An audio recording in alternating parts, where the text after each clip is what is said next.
उस शख्सियत को समाप्त करते हैं जो पूरी दुनिया जिन्हें सुनने के लिए, चाहे टेलीविजन के हवाले से हो, अखबारात के हवाले से हो या मुशायरों के हवाले से हो, बहुत ही अदब एहतराम के साथ, बहुत ही अदब एहतराम के साथ कि किसी के इश्क में हद से गुजर के देखते हैं, बहुत जिए हैं चलो आज मर के देखते हैं, पता लगाएं कि किस जगह से उठता है, हम आज दर्द की तह में उतर के देखते हैं। गुजारिश करता हूं मोहतरम अबू आजमी साहब से वो आए और अपने खिताब से हमें नवाज दें। यकीनन जितना आप तमाम शोरा को सुनना चाहते हैं, हम सब उन्हें भी सुनना चाहते हैं। पुरजोर तालियों से इस्तकबाल करें मोहतरम अबू आजमी आपकी समाअत।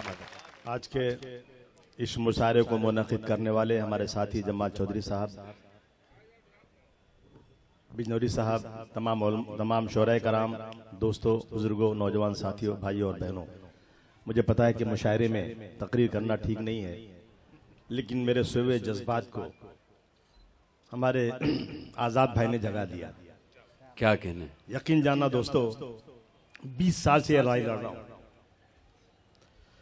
20 साल हो गए इस लड़ाई को लड़ते लड़ते। बेशक कितने लोग आज जेलों की सलाखों के पीछे बेगुनाह पड़े हैं। आप लोग आजकल देखते होंगे रोजाना सजाएं हो रही हैं। अगर आप इसकी तह में जाएंगे तो एक भी आदमी कसूरवार नहीं है, कोई गलती नहीं किसी की। टाडा और पोटा के तहत इनको सजाएं दी जा रही हैं। टाडा और पोटा वो कानून है कि पुलिस वाले किसी को पकड़े और मार मार के बेहोश करके उनके पेशाबी को जगह पर करंट लगाकर, उनके पीछे की जगहों पर केमिकल डालकर, उनको 10-10, 15-15 दिन नंगे रख के पेशाब पिलाकर जो चाहे लिखवा लें और वही लिखवाया हुआ कोर्ट के अंदर गवाही बन जाता है और उसे सजाएं दी जा रही हैं। आज क्या है इस मुल्क के अंदर? आज मैं तकरीर तो कुछ और करने वाला था, लेकिन आजाद भाई ने जब बात कर लिया तो मेरा मौजू ही चेंज हो गया। क्या हो रहा है इस देश के अंदर आज? यकीन जाना, अभी साध्वी प्रज्ञा सिंह पकड़ी गई, पांडे और पुरोहित जेल में है और स्टेटमेंट आ रहा है कि वो कानून मकोका जो आज भी लागू है महाराष्ट्र में, मकोका कानून प्रज्ञा सिंह ठाकुर से उठाने की कोशिश हो रही है। लेकिन वो कानून जो खत्म हो गया कि वो कानून ड्रैकोनियन लॉ है, बहुत भयानक गलत लॉ है, उसका गलत इस्तेमाल हो रहा है, कितने साल पहले खत्म हो गया और उस कानून के तहत आज भी मुसलमानों को सजाएं दी जा रही है। बेशक क्या हो रहा है दोस्तों? और हम हैं, अभी बस्तवी साहब ने कहा था, हम फिरकों में बटे हुए हैं। मस्जिद में जाओ तो लिखा हुआ है कि इसमें फलाने मसलक के लोगों का आना अलाउ नहीं है, इसमें फलाने मसलक के लोग आ सकते हैं। ये हमारी हालत इस देश में। यकीन जाना, मैंने उस दिन देखा एक मैंने इंटरनेट पे फोटो देखा, मैंने एक हाथी को शेर ने दौड़ाया, लेकिन कई हाथियां खड़ी थी, सब इकट्ठा होकर आई, शेर को ऐसा दौड़ाया जैसे भीगी बिल्ली की तरह से शेर भागा। इत्तेहाद जिंदगी, इंतशार मौत। क्या बात है, बेशक बेशक। इत्तेहाद जिंदगी, इंतशार मौत। हमें इत्तेहाद का मुजाहरा करना चाहिए। मैं उलमाए कराम के पैर के धूल के बराबर मेरी हैसियत नहीं है, मैं उनकी शान में कुछ गुस्ताखी नहीं करना चाहता हूं, लेकिन मेरे दिल का कर्ब, मेरे दिल का दर्द है ये। मैं गुजारिश करना चाहता हूं कि आप अपने मसलक के बारे में जितना बोलना बोलिए, लेकिन दूसरे मसलक को बेइज्जत अपमानित मत कीजिए। ये हाथ जोड़ना। क्या बात है, बेशक बेशक। जो करना हो आप कीजिए, लेकिन अपने मसलक के बारे में खूब तारीफ कीजिए। हम उनके उम्मती हैं हुजूर सल्लल्लाहु अलैहि वसल्लम, जिनको मक्के के अंदर नौज बिल्लाह कितनी तकलीफें दी गई, लेकिन उस शख्स ने किसी को बद्दुआ नहीं दिया। सुभान अल्लाह, क्या कहने आसिम साहब, वाह वाह वाह। दोस्तों, मैं एक किस्सा सुना के बाद खत्म करूंगा। जी सर।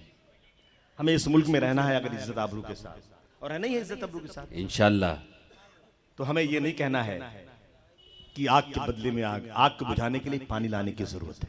बेशक, क्या कहने। हमें यह हरगिज नहीं कहना है कि 125 करोड़ में से तुम पुलिस को हटा दो, हम इनसे निपट लेंगे। हमें यह कहना है कि हम सब इस मुल्क में भाई भाई की तरह से रहेंगे।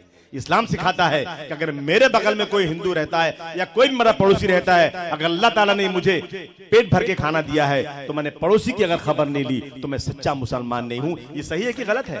बेशक, वाह वाह। अगर ये हमने किरदार अपना पेश किया तो यकीन जानना, कोई माई का लाल तुम्हारी तरफ आंख उठाकर देख नहीं सकता है। मालेगांव में 9 लोग पकड़े गए थे। मालेगांव के लोग बैठे हैं यहाँ पर। 9 लोग गिरफ्तार हुए थे मालेगांव के बम ब्लास्ट के अंदर। ब्लास्ट हुआ था मस्जिद के अंदर, मरे थे तमाम, शहीद हुए थे 32 मुसलमान। गिरफ्तारी तमाम मुसलमानों की हुई, अपोरी टपोरी मुसलमानों की नहीं, पढ़े लिखे आलिम, डॉक्टर, इमाम मस्जिद की गिरफ्तारी हुई। चिल्ला उठे हम लोग पार्लियामेंट के अंदर कि यह कैसे हो सकता है कि मुसलमान अपनी मस्जिद पर अपने मुसलमानों को मारेगा, यह कैसे हो सकता है, इसकी इंक्वायरी होना चाहिए। एटीएस ने गिरफ्तार किया था, बहुत कोशिश की गई सारे उलमाए के नाम से। मालेगांव के लोगों ने, तमाम मसलक के लोगों ने एक कमेटी बनाया, बहुत कोशिश किया, सीबीआई की इंक्वायरी भी मंजूर हो गई। सीबीआई की इंक्वायरी जब थोड़े दिनों के बाद आई तो हमारे पैरों को नीचे से जमीन निकल गई। सीबीआई ने कहा नहीं, जो एंटी टेररिस्ट स्क्वाड ने गिरफ्तार किया है वही 9 मुसलमान जिम्मेदार हैं इसके। कुछ नहीं कर सके हम लोग, इंतजार कर रहे थे कि कब फांसी के फंदे पर ये 9 मुसलमान मालेगांव के चढ़ाए जाएंगे। 6 साल गुजर गए, जेल में एक आरएसएस का असीमानंद नाम का शख्स गिरफ्तार है, जिसके ऊपर बम ब्लास्ट का आरोप है। पढ़ा लिखा आदमी है, रहने वाला है बंगाल का, केमिस्ट्री से एमएससी है, आरएसएस वाला है। अब सोचो आरएसएस वाला मुसलमानों का कैसा दुश्मन होता है। लेकिन उसी जेल के अंदर एक मुस्लिम लड़का बंद था और उसने नहीं देखा कि आरएसएस वाला या हिंदू है कौन। उसने इस्लाम के तहजीब के मुताबिक, इस्लाम के कल्चर के मुताबिक, इस्लाम के इजाज़ के मुताबिक उसने उस असीमानंद के साथ बहुत अच्छा व्यवहार किया, बहुत अच्छा सलूक किया। ये बुजुर्ग है, ये कुछ भी होने दो, लेकिन उसकी बहुत खिदमत किया जेल के अंदर। असीमानंद का सोया हुआ इंसान जाग गया और उसने कहा कि ये मुसलमान बच्चा इतना शरीफ है, इतना अच्छा है, जो मेरी इतनी खिदमत करता है, मैं जाऊंगा कोर्ट के अंदर सच्चाई बयान कर दूंगा कि उसे सच्चाई मालूम थी।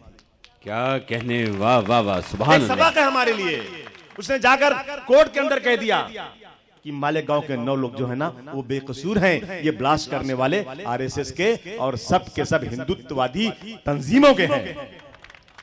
एक सीबीआई कहती है कि वही कसूरवार, एटीएस कहती है वही कसूरवार, लेकिन एक शख्स जाकर कहता है कि ये कसूरवार नहीं है। उसके बाद फिर एनआईए बनाया गया। आप देखते हैं आजकल एनआईए चल रहा है जी, जिसमें तंजील अहमद मारे गए, नई तंजीम है ये जी, उसी के बाद बनी है। बिल्कुल एनआईए ने जब इंक्वायरी किया तो कहा बिल्कुल असीमानंद का स्टेटमेंट 100% सही है और अल्लाह का करम है 9 के 9 जमानत पर छूट कर आ गया। सुभान अल्लाह।